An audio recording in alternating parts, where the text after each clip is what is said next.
Before watching the video, don't forget to subscribe the channel and enable bell notification to never miss an update from us. Hello friend, welcome to Entry App. My name is Akash Shukla, your quantitative aptitude educator for all banking and insurance exam at Entry App. So guys, as you all know that your SBI Clerk 2021 notification is expected very soon. It can be arrived at any point of time. It is highly expected in April month only. So for that purpose, I am coming with the classes for you guys. And in this class, in the today's class, we're gonna discuss SBI Clerk 2021.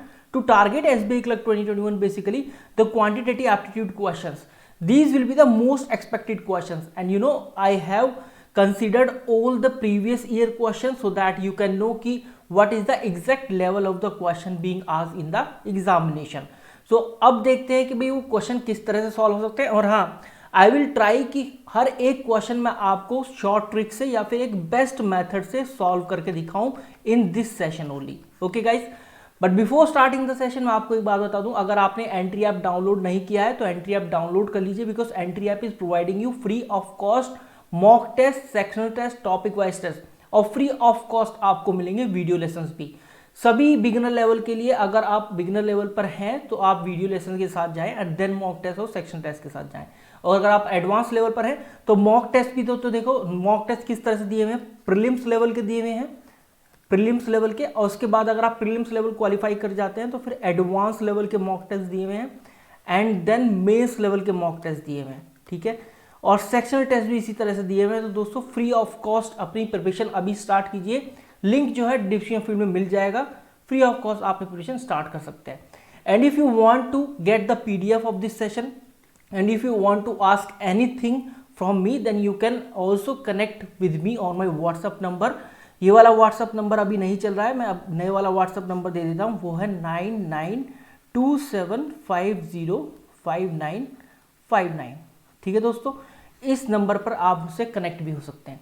तो चलिए video start करते हैं, देखते हैं इस video में सबसे पहला क्वेश्चन कौन सा है. तो दोस्तों ये सबसे पहला क्वेश्चन है. Question obviously time and work से है. क्या कह रहा है कि A alone can do a work in 40 days. A जो है किसी काम को कितने दिन में कर सकता है, अभी 40 डेज में कर सकता है.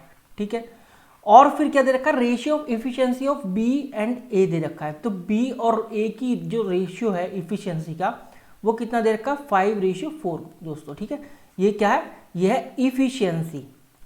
तो आपको एक बात पता होनी चाहिए, according to the time and work concept, कि इफिशियंसी इक्वल्स क्या होता है, वर्क अपॉन टाइम.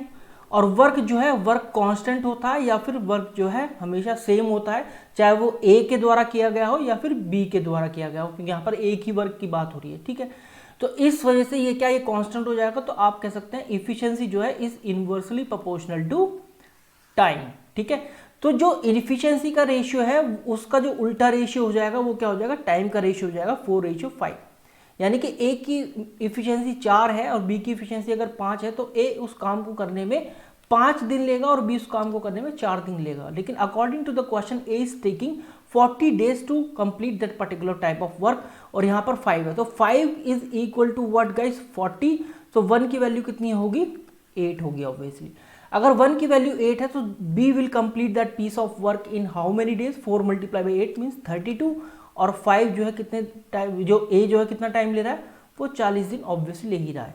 तो इसका मतलब अब यहाँ पर हम लिख सकते हैं ए 40 है, यहाँ पर ऑलरेडी लिखा हुआ है, और बी क्या है, 32 है. ठीक है दोस्तों, बी हो गया 32. अब इनका हमें क्या एलसीएम लेना है. तो इनका एलसीएम क्या होगा, वो एक ऐसा मिनिमम नंबर जो कि इनसे पूरा पूरा डिवाइड हो सके, that this called the LCM, the least common multiple. ठीक है, तो देखो भाई अब क्या होगा भाई, 40 1 जा कितना होता है, 40 2 जा 80 एंड 43 जा 120. सो 120 क्या 32 से डिवाइड होता है, 32 5 जा कितने होते हैं दोस्तों, 160. 32 5 जा 160 होते हैं. तो सीधा सीधा 160 इसका एलसीएम होगा. ठीक है, अगर इसको हम डिवाइड करेंगे ऑब्वियसली 5 और ए यही जो है इफिशियंसी है. अब वो क्वेश्चन में क्या रहा है, ए ने क्या काम स्टार्ट किया कितनी, 4 की इफिशियंसी से, और 15 डेज तक काम किया. ठीक है, अब ए जो है अगर 4 की इफिशियंसी से 15 डेज काम कर रहा है, मतलब 4 × 15 कितना काम कर लिया, 60 काम कर लिया. तो रिमेनिंग वर्क कितना बचा दोस्तों, देखो रिमेनिंग वर्क यहाँ पर क्या बचा, रिमेनिंग वर्क बचा 160 - 60 obviously 100 unit. 100 unit remaining work बचा. अब ये जो रिमेनिंग वर्क है अगर ए चला गया तो कितना बी करेगा उस काम को. तो बी कितने दिन में करेगा, बी एक दिन में कितना काम कर रहा है, 5 यूनिट कर रहा है क्योंकि इसकी इफिशियंसी क्या है 5 है। तो कितना टाइम होगा रिक्वायर्ड टाइम की अगर हम बात करें, जैसे कि क्वेश्चन में जो पूछा हुआ है रिक्वायर्ड टाइम, यानी कि B will take to complete that 100 unit of work in how many days guys, 100 divided by 5, this will be what 20। So 20 days will be your right answer, C will be your right answer। इस तरह से question solve करना है, ठीक है। अगर आपकी समझ में ना आया हो तो you can rewind the video, okay, और आप मुझसे कमेंट सेक्शन में भी पूछ सकते हैं। नंबर यहाँ पर चेंज है, मैंने नंबर बता दिया है 9927505959। ओके गाइस, नेक्स्ट क्वेश्चन पे चलते हैं। 5 years ago A's mother is 3 times of the age of A at that time, ठीक है भाई। यहाँ पर लिखता हूँ मैं A की एज और यहाँ पर लिखता हूँ मैं A की मदर की एज। मतलब A की अगर 1 एज थी उस टाइम में तो इसकी कितनी होगी, उसकी मम्मी की, उसकी माता जी की एज होगी 3.5 times. So we can obviously what we can do here, we can find the ratio guys. तो ये क्या होगा 10 35, 5 2 10, 5 7 35। So this will be what guys, this will be the ratio. Okay, ratio निकालते हैं हम जब भी एज वाले क्वेश्चन करते हैं। And 10 year has the ratio of the age mother to that of A, यानी कि 2:1 यहां पर हो गई, ठीक है 2:1। तो आप एक बात का ध्यान रखिएगा, रेशियो जब भी एज होती है ना, एज में क्या है डिफरेंस सेम होता है।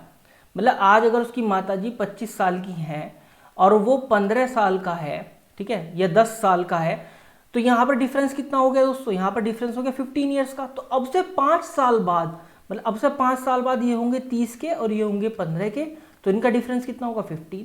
तो difference in between the ages of both the person will be same, ठीक है, चाहे वो पहले की बात हो चाहे वो बाद की बात हो। तो यहाँ पर क्या डिफरेंस, 7 - 2 इज व्हाट 5 और 2 - 1 इज व्हाट 1। डिफरेंस सेम नहीं है, so we have to make this difference same, और उसके लिए हमें यहाँ पर क्या 5 से मल्टीप्लाई करनी पड़ेगी जिससे कि यहाँ भी 5 आ जाए, ठीक है। तो अब नए वाले रेशियो क्या होगा 2:7, ये तो ऐसे ही रहेगा, और ये कितना हो जाएगा 5 1 जा 5 और 5 2 जा 10, ठीक है। अब यहां पर देखो ये कितना बड़ा है, ये 3 बड़ा है, और ये जो है ये तो 5 साल पहले की है, जैसे कि यहां पर दिया हुआ है, ये है 5 साल पहले की, और ये वाली बाद की कितनी है, ये है 10 साल बाद की। तो कितना डिफरेंस कितना है, 5 साल पहले और 10 साल बाद 15 साल का डिफरेंस आया, और ये 3 यूनिट के बराबर है। तो 3 यूनिट इज इक्वल टू 15।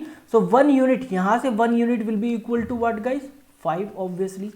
तो यानी कि 10 साल बाद जो उनकी एज होगी, ए की कितनी होगी 25 और 10 माता जी की कितनी होगी 50, ठीक है 25 और 50।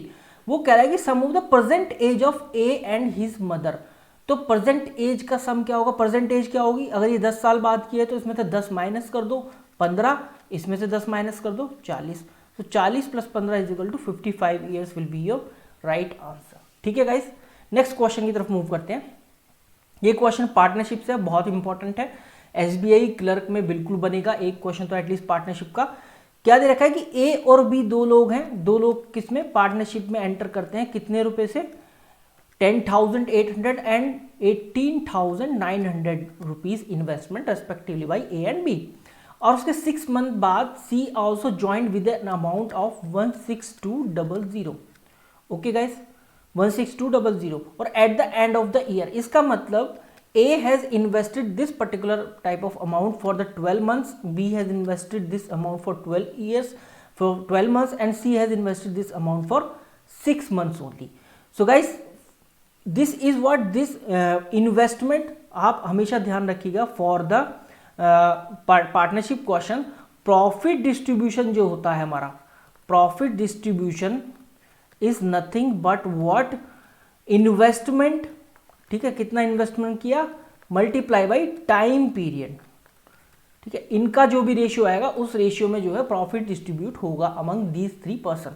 सो now guys we need to find the ratio. सो अब हम यहाँ से रेशियो निकाल सकते हैं, किसे 9 से कट सकता है, 9 1 जा 9, 9 2 जा 18, 9 2 जा 18, 9 1 जा 9 एंड 9 1 जा 9, ठीक है, एंड 9 8 जा 72। अब फिर कट सकता है 3 7 जा 21, सॉरी 3 4 जा 24, 3 4 जा 12 एंड 3 7 जा 21 एंड 3 6 जा 18। सो गाइज ये होगा 4 × 12 and 7 × 12 and here is what 6 × 6। अब भी कर सकता है ये, so 6 1 जा 6, 6 2 जा 12 एंड 6 2 जा 12, 2 से और ये 3 गया, ठीक है। तो ये कितना हो गया 4, 7 and 3, this is the final ratio we have. Okay, so अब वो क्या कह रहा है कि at the end of the year the profit share of C is 2100 और हमारे अकॉर्डिंग जो प्रॉफिट डिस्ट्रीब्यूशन होगा वो 3 का होगा। So 3 is equal to what guys 21,000 और 1 विल बी इक्वल टू 7,000। अगर एक 7,000 के बराबर है तो टोटल प्रॉफिट कितना होगा, मतलब 4 और 7 11 और 3 11 और 3 कितना होगा 14। टोटल प्रॉफिट कितना है A plus B plus C का, ऑब्वियसली बात है 4 + 7 + 3 according to the ratio that we have obtain from this calculation. So दोस्तों यहाँ पर क्या होगा 14। अब 14 will be equal, if 1 unit will be equal to 7,000 then 14 unit will be equal to 14 multiply by 7,000, that means 98,000 will be your right answer. ठीक है, ई will be your right answer. इस तरह से आपको पार्टनरशिप वाले क्वेश्चन सॉल्व करने हैं। Next question की तरफ मूव करते हैं। ये नेक्स्ट क्वेश्चन है और ये क्वेश्चन किससे है दोस्तों, मेंसुरेशन से है। ठीक है, मेंसुरेशन से देखते हैं कैसे सॉल्व करना है। देखो, area of square is equal to the area of rectangle, ठीक है, and length of the rectangle. So दोस्तों दो चीजें यहां पर दे रखी हैं। जो हमारा मेंसुरेशन से होता है क्वेश्चन इसी तरह से आता है, 2 या 3 शेप का मिक्सचर होता है। ठीक है, इस वजह से 2 या 3 फॉर्मूले यूज होते हैं। तो mensuration nothing but is all based on the formulae that you have learn और you have practice question based on. So देखो यहाँ रेक्टेंगल है, इसकी लेंथ दे रखी है और ब्रेथ होगी इसकी, ठीक है, और यहाँ पर हमारे पास स्क्वायर की साइड होनी चाहिए। लेंथ क्या है, length of the rectangle is 8 centimetre more than the side of the square. यानी कि अगर साइड स्क्वायर की x है तो लेंथ कितनी होगी x + 8 ऑब्वियसली। और यहाँ पर क्या कह रहा है, ब्रेथ जो है रेक्टेंगल की 6 centimetre less than the side of the square, तो ब्रेथ कितनी है x - 6। ठीक है, अब ये डेटा है हमारे पास। अब एक उसने कंडीशन दे रखी है, area of square is equal to the area of rectangle and the area of square is equal to what, side multiply by side, that means x square, and area of rectangle is what, length into breadth, means x + 8 and x - 6, and these two quantities are equal. ठीक है दोस्तों, तो ये क्या हो जाएगा, x square + 8x - 6x means +2x और -48 equals x square. So this will be cancel out. So x will be equal to 24. So x की वैल्यू we have the 24. अब वो कह रहा है कि हमें क्या निकालना है, हमें यहाँ पर निकालना find the perimeter of rectangle. तो दोस्तों पेरीमीटर जो होता है रेक्टेंगल का, ठीक है, रेक्टेंगल का पेरीमीटर क्या होता है, 2 × लेंथ प्लस ब्रेथ। ठीक है, अब इन दोनों को आप ऐड करोगे तो 2x + 2 हो जाएगा, 2 × 2x + 2।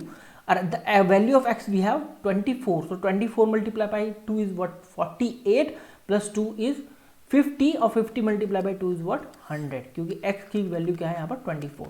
So 100 centimetre will be your right answer guys. Okay, I hope you got that. अब चलते हैं अगले क्वेश्चन की तरफ। देखो भाई ये क्वेश्चन है, ये question speed time and distance है और ये ट्रेन बेस्ड प्रॉब्लम से क्वेश्चन है। ठीक है, क्या दे रखा है, 2 ट्रेन है जो कि 93 km/h and 57 km/h respectively same direction में एक दूसरे को क्रॉस करती हैं। अगर सेम डायरेक्शन में, ध्यान रखना, अगर सेम डायरेक्शन में ट्रेन्स मूव कर रही हैं जिसमें ये, ठीक है, सो इनकी रिलेटिव स्पीड हमें निकालनी होती है। ठीक है, रिलेटिव स्पीड क्या होगा, इनका डिफरेंस हो जाएगा। ठीक है, इन केस अगर ये अलग अलग डायरेक्शन में मूव कर रही है तो रिलेटिव स्पीड क्या होगा, इनका सम हो जाएगा। बस यही एक कंसेप्ट है ट्रेन वाले क्वेश्चन में, जबकि 2 ट्रेन एक साथ मूव करें तो दोनों क्या है, सेम डायरेक्शन मूव कर रही है तो इनकी रिलेटिव स्पीड क्या होगी, 93 - 57 km/h। लेकिन यहाँ पर हम जो लेते हैं वो किस में लेते हैं, यूनिट मीटर पर सेकंड में, क्योंकि यहाँ पर सेकंड भी दिया हुआ है। तो यहाँ पर क्या होगा, मीटर पर सेकंड में कन्वर्ट करने के 5/18 से मल्टीप्लाई करेंगे, इक्वल्स L1 + L2। ठीक है, दोनों ट्रेन की लेंथ का सम होगा और divided by the time that they have taken to cross each other. यहाँ पर क्वेश्चन में क्या दिया हुआ, 18। सो गाइस 18 से 18 कैंसिल हो जाएगा और ये क्या हो जाएगा आपका 13 में 7 गया 6 और यहाँ पर 8 में से 5 गया 3। ठीक है, multiply by 5 equals L1 + L2। So L1 + L2 का सम जो होगा वो क्या आ गया आपके पास, यह आ गया आपका 180 मीटर। ठीक है, 180 मीटर आपके पास ये आ गया। अब ये देखो इसमें क्या कह रहा है कि अगर वो दोनों अपोजिट डायरेक्शन में मूव करें, तो दोस्तों अपोजिट डायरेक्शन मूव करेंगे तो ऑब्वियस सी बात है ये क्या, इस सम हो जाएगा। सो 9 9 और 5 14 यानी कि 140 और 7 और 3 से यानी कि 150 हो जाएगा। ठीक है, 150 मल्टीप्लाई बाई 5/18, ये है सेकंड कंडीशन, ये है सेकंड कंडीशन आपकी, ठीक है। वो वाली थी फर्स्ट कंडीशन, ये थी हमारी फर्स्ट, ठीक है। सो 5/18 इक्वल्स L1 प्लस L2 का वैल्यू हमारे पास क्या है 180 डिवाइडेड बाई टाइम वो हमें निकालना है जो कि वो एक दूसरे को क्रॉस करने में लेंगे, ठीक है भाई। इससे ये कैंसिल हुआ, ठीक है। सो t इज इक्वल टू क्या आ जाएगा आपका 15 जा मत करो भी, बस यही कर लो, डिवाइडेड बाई 18 मल्टीप्लाई बाई 15 5 जो लिखा हुआ 18 multiply by 18। Now you can do the obviously simple calculation. यहाँ पर हो जाएगा 3 5 15, 3 6 जा 18, ठीक है। तो ये कितना हो गया दोस्तों 5 सॉरी यहाँ पर जो होगा ना, यहाँ पर ये ऊपर होगा ये नीचे होगा, ठीक है। ये ऊपर होगा ये नीचे होगा कैलकुलेशन के अकॉर्डिंग। सो दोस्तों 18 multiply by 6 divided by 25, this will be your right calculation, ठीक है। ये नहीं होगा तो अब यहाँ पर आप निकाल सकते हो भाई ये कितना हो गया, ये आपका हो गया 18 6 जा आपका होता है 108 डिवाइडेड बाई 25। तो इसके आप कैलकुलेशन बहुत आसानी से कर सकते हैं। 108 डिवाइडेड बाई 25 ये क्या होगा 25 4 जा 100 and 8, this will be your right answer, A will be your right answer. इतना सेकंड हुआ, ठीक है। सिंपल कैलकुलेशन है, आप बहुत आसानी से क्वेश्चन कर सकते हैं, provided that you must know the exact फॉर्मूले, ठीक है। नेक्स्ट क्वेश्चन की तरफ चलते हैं। ये क्वेश्चन है बहुत ही अच्छा क्वेश्चन है, नंबर सिस्टम से क्वेश्चन है। क्या लिखा हुआ there are some students in the class, हमें नहीं पता कितने स्टूडेंट है, तो भाई सबसे पहले हम मान लेते हैं कि स्टूडेंट्स इन द क्लास कितने होंगे, ये आपके x है, ठीक है। And number of chocolate received by, तो चॉकलेट कितनी रिसीव हुई है, chocolates receive by each student is 1/6 of the total number of student, ठीक है।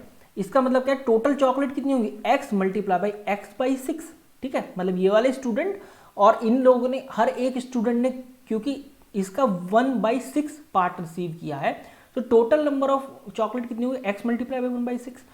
और फिर एक और कंडीशन दे रखी है, if the number of student in the class become 1/3, मतलब अब क्या हो गया x/3 हो गए, x की जगह x/3 हो गए। देन ईच स्टूडेंट मतलब यही x/3 गेट 27 चॉकलेट, 27 चॉकलेट आएगा तो मतलब यहाँ पर 27 से मल्टीप्लाई हो जाएगी। अब ये जो चॉकलेट है, ये जो चॉकलेट है दोनों बराबर हैं ऑब्वियसली, तो इक्वल्स x/3 मल्टीप्लाई बाई 27, 3 9 जा 27, x से x कैंसिल हो गया। सो x की वैल्यू क्या आ गई, यहाँ पर आ गई 6 9 जा 54, ठीक है। वो कह रहा है total number of chocolate, total number of chocolate मतलब आप इसमें वैल्यू रख सकते हो आराम से। सो 54 डिवाइडेड बाई 3 मल्टीप्लाई बाई 27, ठीक है। 3 9 जा 27, 9 4 जा 36 6 और यस, तो 9 5 जा 45 and 48, 486 will be your right answer, B will be right answer, ठीक है। बहुत ही आसान क्वेश्चन था ये, क्वेश्चन SBI क्लर्क 2020 में आया हुआ है, ठीक है। चलिए भाई ये नेक्स्ट क्वेश्चन है, बहुत मोस्ट इंपॉर्टेंट क्वेश्चन है, परसेंटेज से ये वाला कंसेप्ट बहुत ज़्यादा पूछा जाता है कि वोट जो है इतने थे और इतने इनवैलिड हो गए, उसमें से इतने एक को मिले, इतने से एक को इतने मिले, है ना, जिस तरह का ये क्वेश्चन दे रखा है। In an election of 2 candidate 15% of votes were declare invalid. For example total number of votes क्या है हमारे पास 100 है, टोटल वोट्स फॉर से हमने मान लिया टोटल वोट्स 100 है, 15% क्या है यहाँ पर इनवैलिड हो जाती है, मतलब 15 जो है इसका इनवैलिड हो जाती है। तो वैलिड कितनी हुई दोस्तों 85, ऑब्वियस सी बात है, ठीक है।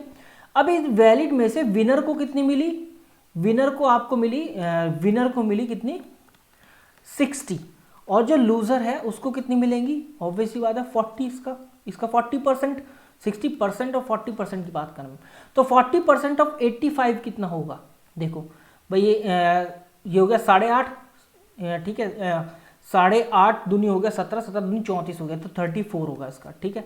34 ये होगा लूजर को मिली है, और 85 माइनस 34 मतलब 5 में से 4 गया 1 और 8 में से 3 गया 5, 51 किसको मिलेंगी, ये मिलेगी विनर को। अब वो कह रहा है कि जो विनर है ना उसने 1700 वोट से हराया। अब यहाँ पर हमारे अकॉर्डिंग कितने हैं 17 वोट, 17 वोट से हराया। अब ये 17 का जो डिफरेंस दे रखा है वो 1700 दे रखा है, that means 1 will be equal to 100। अगर 100 के बराबर है तो how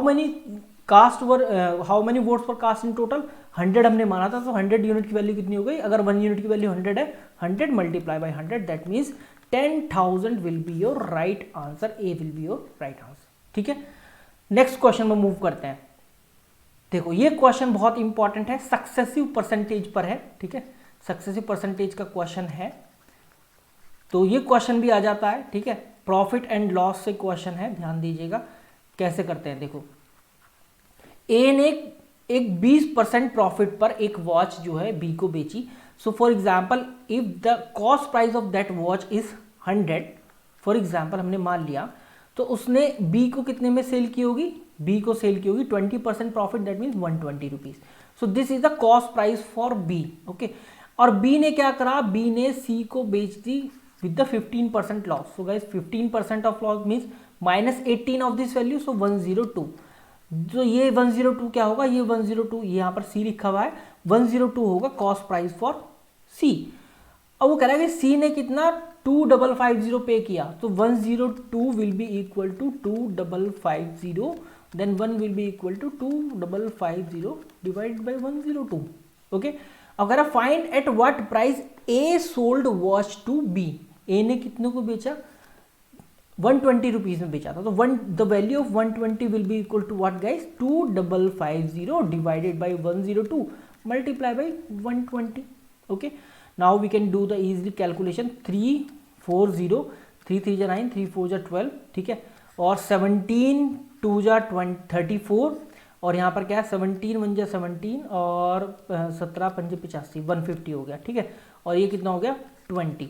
so 150 multiply by 20 will be what, ये एक ऐसा प्राइस है जिसमें ए ने बी को वॉच सोल्ड की होगी, वही हमारा आंसर होगा। तो ये कितना होगा दोस्तों, 15 2 जा 30, 3000 will be your right answer, D will be your right answer, ठीक है। नेक्स्ट क्वेश्चन है एलिगेशन मिक्सचर से, बहुत ही इंपॉर्टेंट क्वेश्चन है।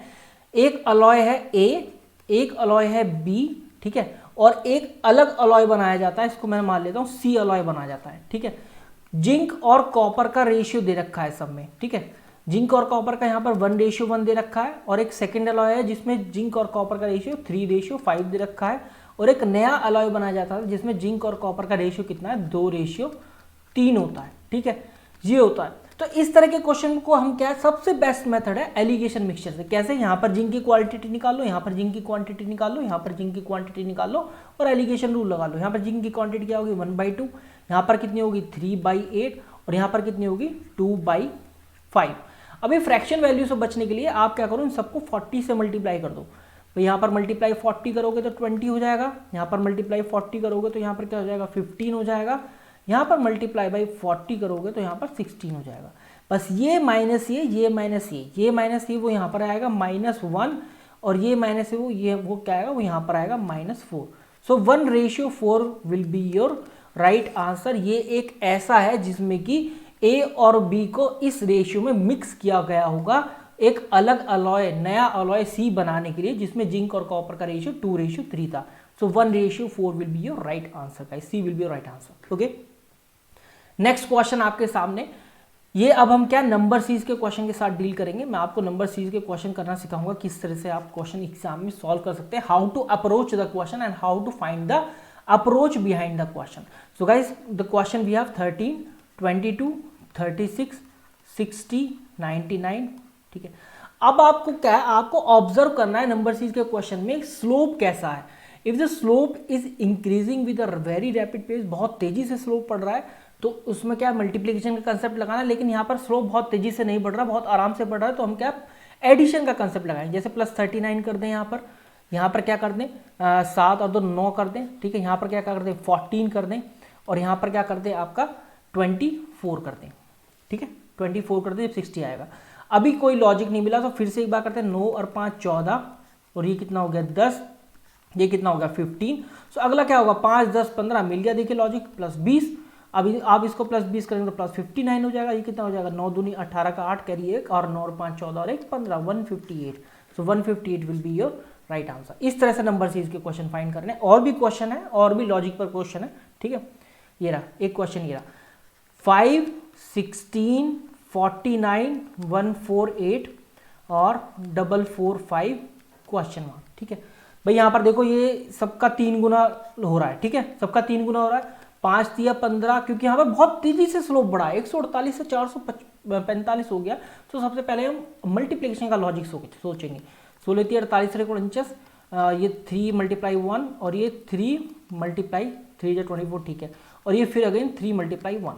तो देखो भाई 3 मल्टीप्लाई 1 आपको पूरा मल्टीप्लाई करने की जरूरत नहीं है, आप क्या करो 3 पंजे 15 और एक 16 आ रहा है ना, लास्ट यूनिट डिजिट क्या आ रहा है आपका 6 आ रहा है। सो मल्टीप्लाई मत करो, सीधा ए आपको राइट आंसर मार्क कर देना है। आप करके देख लो भाई 445 मल्टीप्लाई 3 ये कितना हो गया 135 का 35 कैरी 1 और 4 3 जा 12 और 1 13 प्लस 1 यानी कि 1336 विल बी राइट आंसर। ठीक है, इस तरह से आपको मार्क करना है आंसर।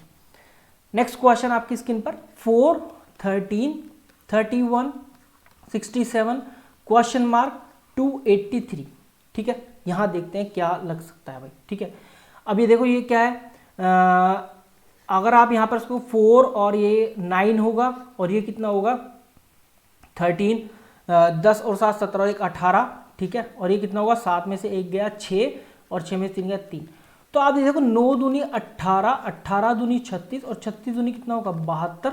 ठीक है, करके देखते हैं 72 मतलब यहाँ पर 72 आना चाहिए प्लस 72। तो प्लस 72 करोगे 7 और 2 9 और ये कितना होगा 7 और 6 13 139 ऑप्शन है, बिल्कुल है, ये आपका राइट आंसर होगा। एक बार यहाँ भी करके देख लेते हैं, प्लस 144 हो रहा है क्योंकि 72 दूनी 144 होता है और 9 और 4 13 बिल्कुल हो रहा है। ठीक है, नेक्स्ट क्वेश्चन की तरफ मूव करते हैं। ये रहा क्वेश्चन, बहुत अच्छा है। 6 4 5 8.5 आ गया, कहीं भी 0.5 और दिख जाए तो समझो 0.5 की कहीं ना कहीं मल्टीप्लाई जरूर है। देखो 0.5 की मल्टीप्लाई करें प्लस 1 कर दें तो ये आ रहा है, मल्टीप्लाई 1 प्लस 1 कर दें ये आ रहा है, और मल्टीप्लाई में अगर 1.5 करता हूं मतलब 7.5 प्लस 1 कितना हो गया 8.5। तो यहाँ पर देखो 0.5 1.5 तो यहाँ पर कितना होगा 2 होगा, ऑब्वियस सी बात है, और प्लस 1 होगा तो ये कितना हो जाएगा 17 और 1 18। अब 18 में आप 2.5 की मल्टीप्लाई करो प्लस 1 करके देखो क्या 46 आ रहा है। तो देखो 18 2 जा 36 प्लस 9 आपका कितना हो गया 45 प्लस 1 इज इक्वल टू 46, मतलब हमारा आंसर सही है 18 विल बी राइट आंसर। ठीक है दोस्तों, नेक्स्ट क्वेश्चन 16 24 88 304 और 816 और क्वेश्चन मार्क। ठीक है, ये आपके सामने है। तो देखो भाई यहाँ पर अगर मैं इसको 16 और 8 24 करता हूँ, यहाँ पर 8 में से 4 गया 4 और 8 में से 2 गया 6, चलो कुछ बन रहा है 8 और 36 हो रहा है। अभी मैंने क्यों करा वो भी बताऊंगा। देखो यहाँ पर क्या 14 में से 8 गया 6 बचता और 29 बचा, 29 में से आपका 8 गया तो 21 हो गया। ये कितना हो गया 2 का क्यूब 4 का क्यूब 6 का क्यूब। सो अगला क्या होगा 2 4 6 और 8 का क्यूब यानी कि 512 816 ना बिल्कुल आ रहा है। ठीक है, और यहाँ पर ये क्या होना चाहिए फिर 10 का क्यूब मतलब प्लस 1000, तो 1816 must be your right answer. दोस्तों देखो यहाँ पर मैंने क्या देखा 304 और 816 है, इनमें कोई रिलेशन नहीं बनेगा। मतलब मैं मल्टीप्लाई 2 से करूंगा तो लगभग 600 आएगा, मल्टीप्लाई 3 से करूंगा तो लगभग 900 आएगा।